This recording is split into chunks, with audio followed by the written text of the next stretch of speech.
Michael Chen's marriage died the moment his fingers touched cold glass in a shoebox where only leather should have been. He wasn't snooping. Rachel had asked for her black heels for tonight's charity gala. He'd been hunting through her closet when his hand closed around something rectangular. Something that made his stomach drop before his brain understood why. An iPhone. Old model. No case. Hidden beneath tissue paper and shoe boxes like a body under floorboards. His thumb found the power button. The Apple logo bloomed white against black. 43% battery. Someone had been charging it recently. Rachel had been charging it. The lock screen appeared, sterile, default, anonymous. No photos. No personality. The phone of someone with something to hide. His hands shook as he tried her birthday. Invalid. Their anniversary. Invalid. Then, with the particular desperation of a man already mourning, 0-4-2-7. April 27th. The day they'd met 12 years ago, when she'd laughed at his terrible joke and he'd fallen completely, irrevocably in love. The phone unlocked. Michael's world tilted. His wife of 11 years, the woman who kissed him goodbye every morning, who hummed while making coffee, who fell asleep with her cold feet tucked against his legs, had a passcode-protected secret phone. And the passcode was the day they'd fallen in love. That somehow made it worse. He opened messages with the mechanical movements of a man defusing a bomb. 3 contacts. No names. Just letters, D, M, L. The thread marked D went back 6 months. D, running late. 20 minutes. Rachel, no problem. I'll wait in the usual spot. The usual spot. 2 words that implied history. Routine. A parallel life. He scrolled deeper, his vision narrowing. D, you looked beautiful yesterday. Can't stop thinking about it. Rachel, stop. You know the rules. D, rules are made to be broken. Rachel, not these ones. Michael's chest constricted. The closet pressed in, Rachel's perfume suddenly suffocating. He forced himself to keep reading, to keep digging through the wreckage. 3 months back, buried like evidence. D, tell me you felt it too. Rachel, I did. But this is complicated. D, it doesn't have to be. Rachel, yes, it does. I'm married. D, you keep saying that like it means something. Rachel, it does mean something. D, then why are you still here? 2 days of silence. Then Rachel's response, the 6 words that would echo in Michael's head for weeks. Rachel, because I don't know how to stop. Michael. Did you find the shoes? Rachel's voice drifted up the stairs. Normal. Cheerful. The voice of a woman who kissed him goodbye this morning and told him she loved him. The voice of a stranger. He shoved the phone into his pocket, grabbed the first pair of black heels he touched, and stood on legs that felt like water. By the time she appeared in the doorway, smiling, beautiful, his wife, he'd arranged his face into something that wouldn't shatter. Found them. His voice came from somewhere far away. She kissed his cheek, the same casual affection that had anchored his days for over a decade. You're the best. I'll shower quick. We should leave by 6:30. The bathroom door closed. The shower started. And Michael stood in the closet holding a pair of shoes, his wife's secret phone burning against his thigh, trying to remember how to breathe. The charity gala was a performance, and Michael had become an actor in a play he didn't know he was in. The Fairmont ballroom glittered with doctors and administrators in expensive formal wear. Rachel worked the room in navy silk, touching arms, laughing at jokes, the consummate professional. Michael watched her like a detective studying surveillance footage, looking for tells he'd missed for months, maybe years. Had that laugh always sounded false? Had her smile always been a fraction too bright? He excused himself, locked himself in a bathroom stall, and pulled out the phone. The thread with M revealed something else entirely. M, package delivered. Invoice attached. Rachel, received. Will process payment by Friday. M, always a pleasure doing business. He opened the attachment. An invoice for $8,500.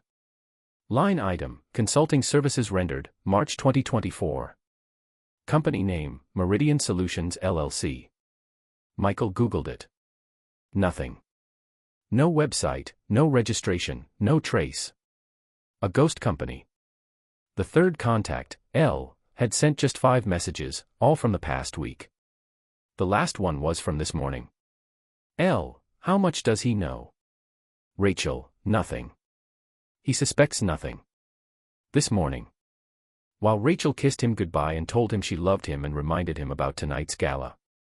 While he'd lived in blissful ignorance, she'd been texting someone about his suspicions.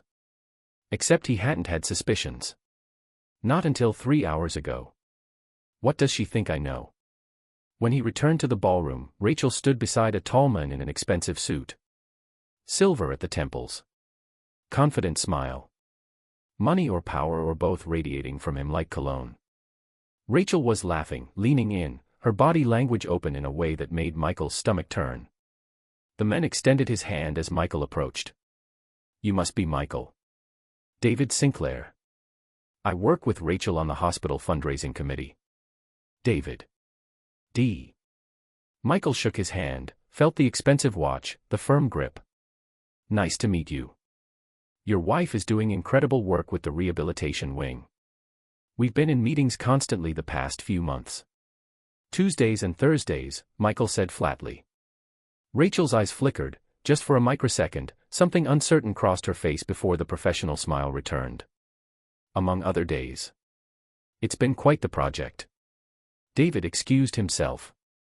Rachel touched Michael's arm. You okay? You seem off. You seem off. As if he was the problem. As if he was the one hiding something. Just tired, he lied. He was learning. Want to leave early? Yes. No.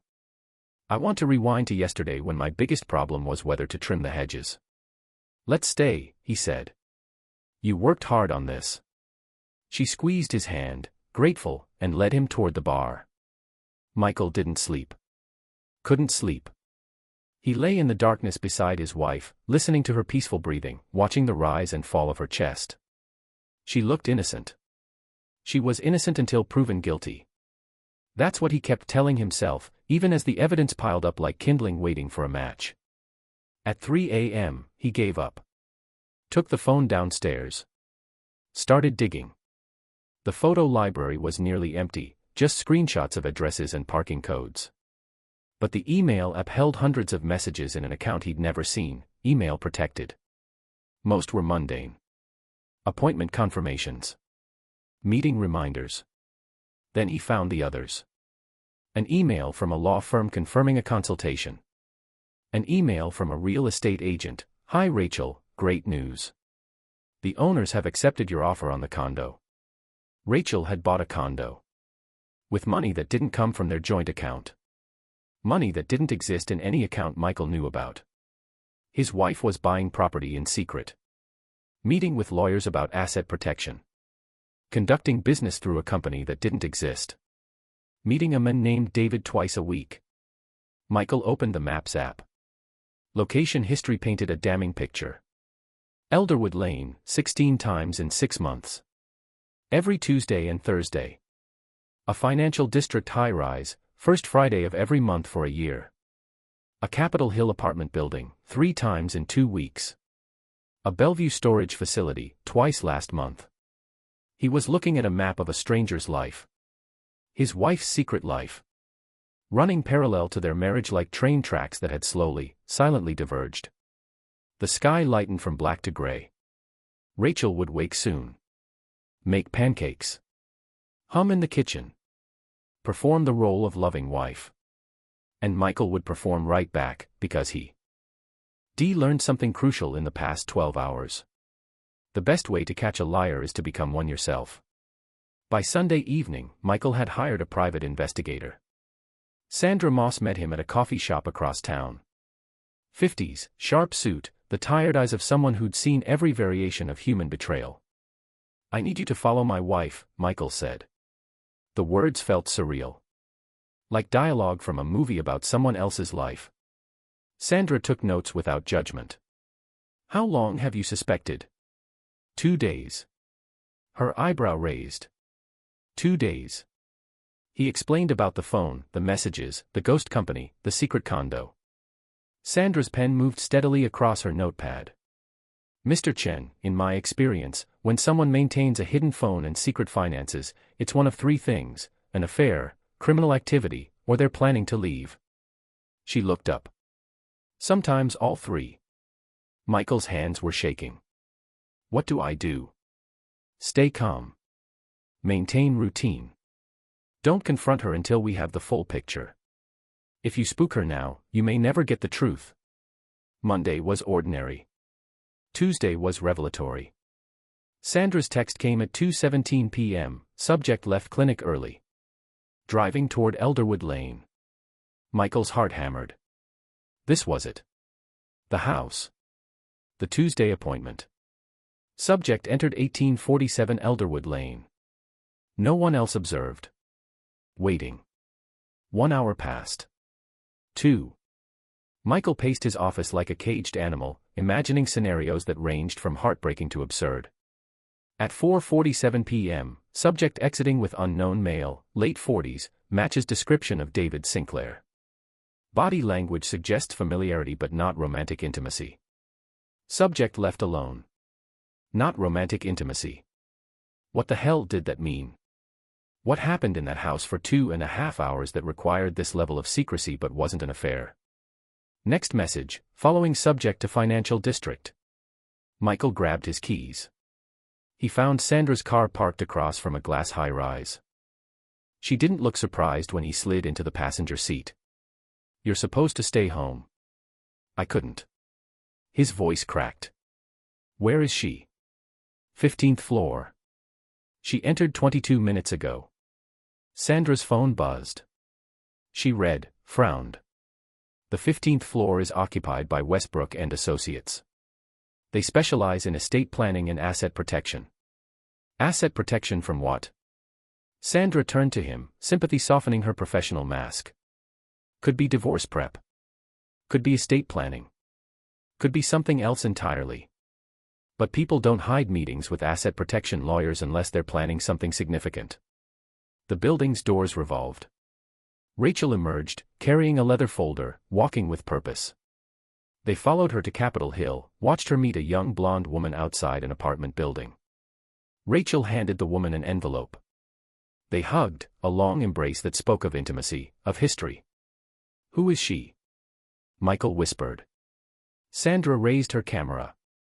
I'll find out. We need to meet. I've got the full picture, and it's not what you think. They met at the same coffee shop. Sandra spread documents across the table like tarot cards revealing his future. Your wife isn't having an affair. She tapped the first document. David Sinclair is a real estate developer and silent partner in a nonprofit that rehabilitates homes for low-income families. Your wife volunteers there. The architectural plans I saw were for wheelchair ramps and accessible bathrooms. Michael's brain struggled to process. Then why? The woman in Capitol Hill is Sophie Preston. Sandra slid over a photograph. Rachel's half-sister. The coffee shop tilted. Rachel doesn't have a half-sister. Her father had an affair 25 years ago. When he died 5 years ago, his lawyer told Rachel about Sophie. She's been financially supporting her for 2 years. Rent, tuition, living expenses. Michael remembered Rachel's father's death. How Rachel had grieved for months, disappeared into herself. He'd thought it was normal mourning. It had been something else entirely. The money, he asked weakly. Sandra pulled out bank statements. Your wife has been working a second job. Medical consulting for insurance companies. She's made over $200,000 in 2 years. Meridian Solutions is the contracting firm. The documents swam before Michael's eyes. The affair evaporated. The betrayal remained. The lawyer is setting up a trust for Sophie, Sandra continued. The asset protection is about keeping Sophie's support separate from your marital assets. Probably to avoid complications. Michael stared at the evidence of his wife's secret life, not of infidelity, but of sacrifice. Of a burden carried alone. Why? The word came out broken. Why not tell me? That, Sandra said softly, is a question only she can answer. Rachel came home from her shift at the clinic, really her consulting work at a coffee shop somewhere. She called up the stairs, Michael. I'm home. Are you hungry? He couldn't move. Couldn't speak. The woman downstairs making dinner was his wife. Was a stranger. Was someone who'd found a lost sister and decided to save her. Who worked 2 jobs to fund a secret life of compassion. And she'd hidden all of it. Rachel appeared in the doorway. Michael. You okay? I found your phone. The words fell like stones into still water. Last week. The second phone. Her face went white. She gripped the doorframe. Michael. I hired a private investigator. I know about Sophie. About the nonprofit, the consulting work, the condo. All of it. Rachel's legs gave out. She slid down the wall, tears streaming. I was going to tell you. When? His voice cracked. When were you going to stop lying? I don't know. Never, maybe. I don't know. Michael sank to the floor beside her. 2 people who'd shared a bed for over a decade, now separated by an ocean of secrets. Why not tell me when you found out about Sophie? Rachel's voice broke. Because I was ashamed. My father had this whole other life, this child he abandoned. And Sophie, she'd been in 7 foster homes, Michael. 7. She was my sister and she had no one, and I couldn't just. I would have helped. Would you? Her eyes blazed through tears. Would you have been okay with me sending thousands of dollars a month to a stranger? Buying her a car? Paying for college? We were saving for a house.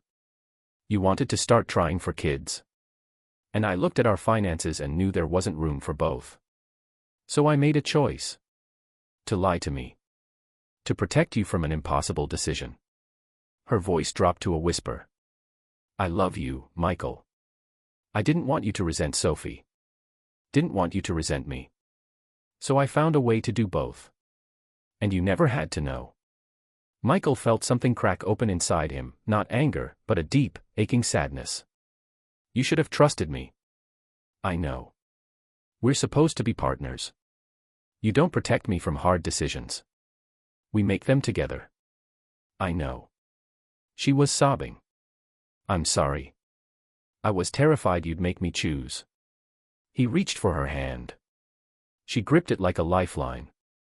I found the phone, he said quietly, and I thought you were having an affair. I thought our marriage was a lie.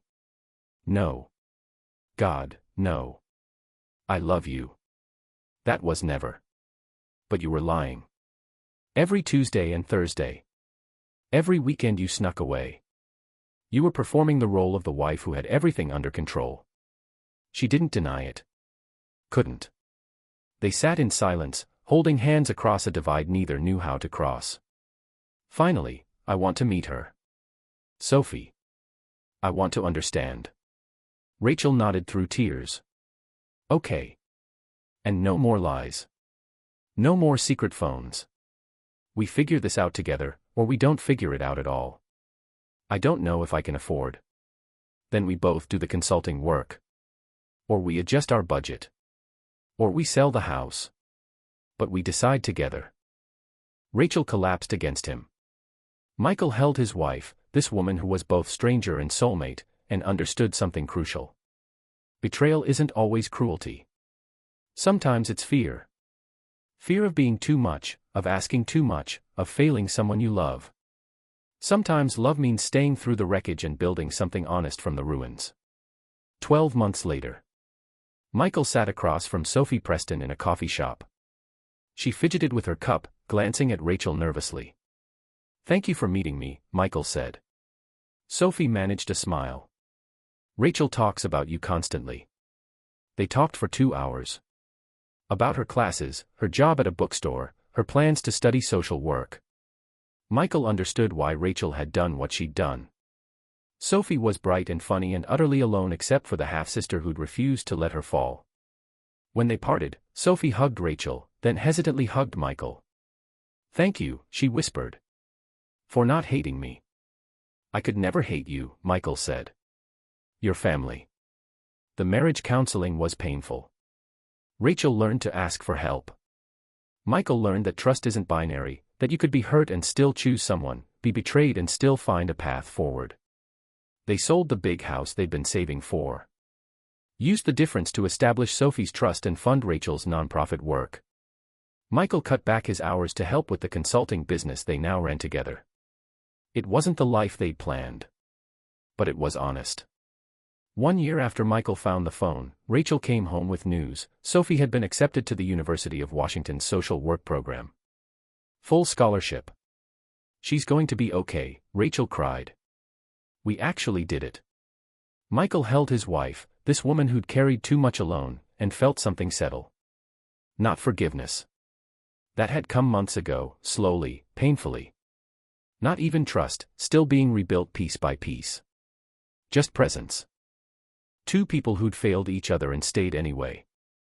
Who'd learned that love isn't about perfection, it's about choosing to stay when the person you married turns out to be someone you didn't fully know. And choosing to know them anyway. Rachel pulled back. Are we going to be okay? Michael thought about the year they'd survived. The work still ahead. Yeah, he said. I think we are. And for the first time in a long time, he meant it.